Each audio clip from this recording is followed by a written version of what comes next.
ښځې ګډولې په لایفو کې د 20,000 د 10,000 15,000 نفرو په مخ کې مردګاوان دوی نه وای، دوی مچکې اخیستلې، مردګاوان دوی نه وای، دوی خپل شیان ښکاره کول، مردګاوان دوی نه وای، دوی به پردۍ سیاست راخیځولې، ورته ویلې به چې ته په یوه پښه ودرېږه او شا دې راواړوه.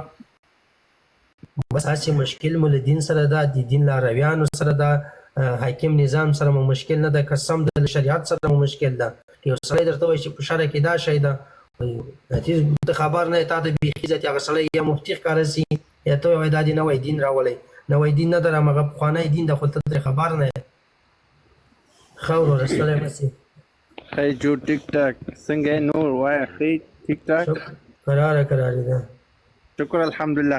یاره ورور جانه زه اوچت شوم پوه شولې د مبین صاحب چې دی که نه هغه ما لکه ډېر لکه مشر ورور چې زه ورته وایم چې داسې مشر ورور غوندې والله مینه ورسره کومه چې ولې چې دا دې ویډیو چې ما وکتو که نه په زړه مو داسې ټک ولګېدو ښه داسې ښه کس و پوه شولې. داسې کسان چې په اسلام کې راوچت شي پوه شولې والله چې ورته سلوټ کومه.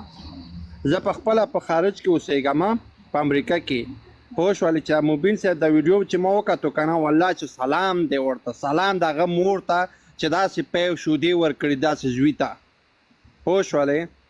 نو دې خطره زه ورته داسې یو انعام ورکومه مبین صاحب ته، ورته وایي یاره اسلم وایي چې د هغه فون نمبر د پکار دی پوه شولې، که هغه فون نمبر په مهرباني باندې که ما ته راکړي په دواړو سترګو مشکل نشته.